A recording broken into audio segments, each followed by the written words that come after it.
Banks ని hold చేయమంటారు. కాకపోతే మంచి స్టాక్ లో ఉండండి, అదే పదే పదే చెప్తూ ఉంటాను. క్వాలిటీ స్టాక్స్ లో ఉండడం అనేది ఇంపార్టెంట్. బ్యాంక్స్ మీద నేను లాంగ్ టర్మ్ పాజిటివ్ ఉన్నాను. ఈవెన్ ఇప్పుడు కూడా స్టార్ట్ బయింగ్ అని చెప్తానండి. లైక్ కరూర్ వైశ్య కావచ్చు, కోటక్ బ్యాంక్ కావచ్చు, ఇవన్నీ కూడా ఈ రోజు నుంచే బయింగ్ స్టార్ట్ చేసుకోమని చెప్తాను. ఓకే. సో సార్, ఇప్పుడు ఐటీ స్టాక్ సంబంధించి మొన్నటి వరకు చాలా కరెక్షన్ కనిపించింది. బట్ లాస్ట్ 2-3 డేస్గా అన్నిటికంటే తక్కువ పడుతుంది ఐటీ స్టాక్స్.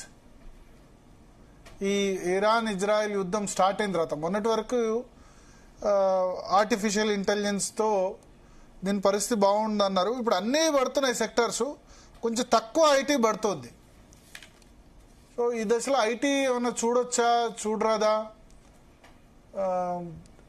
మీరు ఏ స్టాక్, ఏ సెక్టార్ వైపు మొగ్గు చూపుతారు ఇప్పుడున్న పరిస్థితిలో?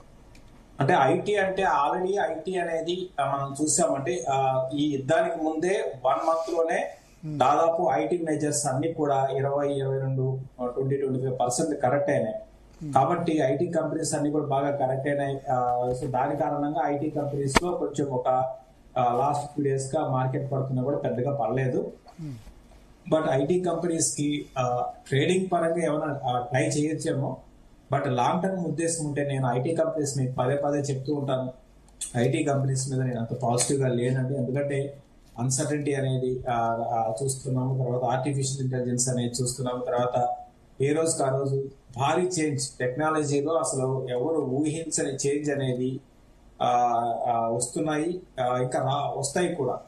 కాబట్టి అంత డైనమిక్ గా మనము స్టాక్ ని ఐడెంటిఫై చేయలేము. అంటే అటువంటి కొత్త టెక్నాలజీ కావచ్చు, కొత్త స్టాక్ కావచ్చు, కొత్త కంపెనీని మనం ఐడెంటిఫై చేయలేము. కాబట్టి బెటర్ ఏంటంటే ఐటీకి కొంచెం దూరంగా ఉండడం చాలా వరకు బెటర్. ఓకే. సో ఏ సెక్టార్ ను మీరు సజెస్ట్ చేస్తారు ఈ సమయంలో? అంటే అగైన్ సో దాదాపు అన్ని సెక్టార్లు ఈ మధ్య లాస్ట్ ఒక కొన్ని రోజుల్లో పడుతున్నాయి. మరి ముఖ్యంగా లాస్ట్ 1 week నుంచి ఈ వార్ రిలేటెడ్ గా అన్ని దాదాపు అన్ని క్రాష్ అయిపోయాయని చెప్పాలి. సో నేను అనుకోవడము ఆటోమొబైల్ సెక్టర్ ఒకటి, రేపు పొద్దున మార్కెట్ స్ట్రాంగ్ గా బౌన్స్ అయ్యే వాటిలో ఫస్ట్ ఆటోమొబైల్ ఒకటి ఉంటుంది, బ్యాంకింగ్ ఒకటి ఉంటుంది, ఎన్బిఎఫ్సిస్ ఉంటాయి. సో ఇటువంటి తర్వాత ఇన్ఫ్రా కూడా చాలా మంది ఇన్ఫ్రాని ఇగ్నోర్ చేస్తున్నారు. బట్ మీరు మీ ఉద్దేశం ఒక 4-5 ఏళ్ళుగా ఉండగలిగితే ఇన్ఫ్రాకి నేను పాజిటివ్ గా ఉన్నాను. రీసెంట్ గా మనం చూసాం బడ్జెట్ లో కూడా అంటే మరీ ముఖ్యంగా హైవే మీద అటు సెంట్రల్ గవర్నమెంట్ చాలా పాజిటివ్ గా ఉంది. హైవే రిలేటెడ్ ప్రాజెక్ట్స్ కి ఫండింగ్, తర్వాత టైం లైన్ ఇవన్నీ మనం చూస్తున్నామంటే త్వరగా వాటిని కంప్లీట్ చేయాలనే ఉద్దేశంతో ఉన్నారు. సో ఇన్ఫ్రాని నెగ్లెక్ట్ చేయొద్దు, ఎవరు కూడా ఉంచండి, హోల్డ్ చేయండి, ఓపికతో హోల్డ్ చేయండి. దీంతో పాటు అన్నిటికన్నా ఇంట్రెస్టింగ్ ఏంటంటే ఆల్టర్నేట్ ఎనర్జీ అనేది కూడా చాలా ఇప్పుడు మనం చూస్తున్నాము. అంటే క్రూడ్ ఆయిల్ మీద ఎక్కువ డిపెండ్ కాకుండా మనం ఆల్టర్నేట్ ఎనర్జీ ఏవైతే ఉంటుందో, లైక్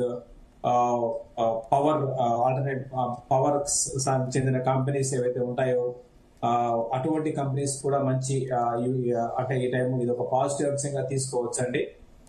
అంటే లైక్ సుజలాన్ కావచ్చు, ఇటువంటి కంపెనీస్ ని మనం ఒక లాంగ్ టర్మ్ ఉద్దేశం ఉంటే ఇటువంటి టైంలో కొనుక్కోవచ్చు. ఇటువంటి సెక్టర్ మీద పాజిటివ్ ఉన్నాను. ఇంకా ఎప్పుడు చెప్పేదే మనం హెల్త్ కేర్ అనేది ఎవర్ గ్రీన్. ప్రపంచంలో ఎక్కడ ఏం జరిగినా హెల్త్ కేర్ ఇండస్ట్రీ మీద ఎటువంటి ప్రభావం ఉండదు. కాబట్టి హెల్త్ కేర్ మీద యాజ్ యూజువల్ గా నేను పాజిటివ్ గానే ఉంటాను, దాని మీద కూడా పాజిటివ్ ఉంటాను.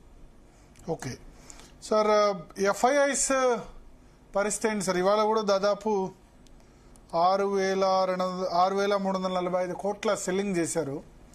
కష్టమేనా ఎఫ్ఐఐస్ ఇండియాకి మళ్ళీ ఆ విధంగా? ఫిబ్రవరిలో కొంచెం కనిపించింది, మళ్ళీ పర్లేదు, కొంత ఫిబ్రవరిలో సెల్లింగ్ తగ్గింది అనుకున్న సమయంలో మళ్ళీ స్టార్ట్ అయింది Iran Israel exactly. FIs again మళ్ళీ స్టార్ట్ సెల్లింగ్ అనమాట, సెల్లింగ్ స్టార్ట్ చేశారు.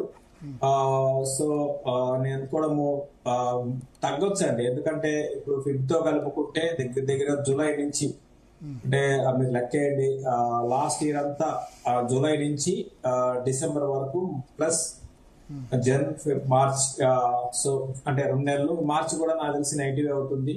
కాబట్టి దగ్గరగా 2 లక్షల కోట్ల పైన, 2,20,000 కోట్లు, 2,30,000 కోట్ల పైన అప్రాక్సిమేట్ గా, ఎగ్జాక్ట్ నెంబర్ కాదు, దాకా లాస్ట్ ఒక 7-8 నెలల్లో వాళ్ళు వాపస్ తీసుకున్నారు. కాబట్టి ఇంకా ఇక్కడ తీసుకోవడానికి ప్రత్యేకించి పెద్దగా ఇది ఉండకపోవచ్చు ఇండియాలో. ఇప్పటికే మన ఇండియాలో వాళ్ళ ఇన్వెస్ట్మెంట్స్ అనేది చాలా తగ్గుతూ వస్తున్నాయి. సో డొమెస్టిక్ ఇన్వెస్ట్మెంట్స్ అనేది అంటే ఒక కంపెనీ ఓవరాల్ అన్ని కంపెనీలో తీసుకుంటే షేర్ హోల్డింగ్ ప్యాటర్న్ తీసుకుంటే డిఐఎస్ది ఎక్కువైంది, ఎఫ్ఐఎస్ తక్కువైంది. ఒకప్పుడు ఎఫ్ఐఎస్ది ఎక్కువ ఉండేది, డొమెస్టిక్ ఫండ్స్ తక్కువ ఉండేది. ఇప్పుడు బాగా డిఐఎస్ది ఎక్కువైంది. ఇంకా ఎక్కువ కావడానికి అవకాశం ఉంది నెక్స్ట్ 2-3 నెలల్లో. కాబట్టి దీన్ని మనము ఇక్కడ నుంచి లాస్ట్ మంత్ అనుకున్నాను నేను, ఫిబ్లోనే ఇంకా ఎండ్ కార్డ్ పడవచ్చు అనుకున్నాను ఎఫ్ఐఎస్ సెల్లింగ్. బట్ మళ్ళీ అగైన్ ఇప్పుడు వచ్చిన లేటెస్ట్ ఈ క్రైసిస్ ఏవైతే ఉన్నాయి, గ్లోబల్ క్రైసిస్, మళ్ళీ ఎఫ్ఐఎస్ నుంచి మళ్ళీ ఒక round selling, last leg selling అని నేను అనుకుంటున్నాను. ఇంకా నెక్స్ట్ మంత్ నుంచి పాజిటివ్ గా మనం ఆలోచించుకుంటే కొంచెం వాళ్ళ సైడ్ నుంచి సపోర్ట్ రావడానికి అవకాశం ఉంది. బట్ ఎఫ్ఐఎస్ సెల్లింగ్ ఆగిపోతుంది ఈ క్రైసిస్ రిజాల్వ్ అయితే? డెఫినెట్ గా ఆగిపోయే అవకాశాలు ఉన్నాయి. వాళ్ళకి వేరే స్టాక్ మార్కెట్స్ కన్నా మన Indian stock markets recent correction తర్వాత వేరే వాటితో కంపేర్ చేసుకుంటే అటు వాల్యుయేషన్స్ పరంగా చాలా అందుబాటులో ఉన్నాయని నేను అనుకుంటున్నాను. ఇవాళ తక్కువ పడ్డదంటే మనదే అనుకుంటా. జపాన్ సంబంధించి చాలా నిఖాయ్ ఆల్మోస్ట్ 6% పడ్డట్టు ఉంది. జపాన్ 6% ఈ రోజు పడింది. బట్ ఓవరాల్ గా హై నుంచి చూసుకుంటే 10% పడిందండి జపాన్.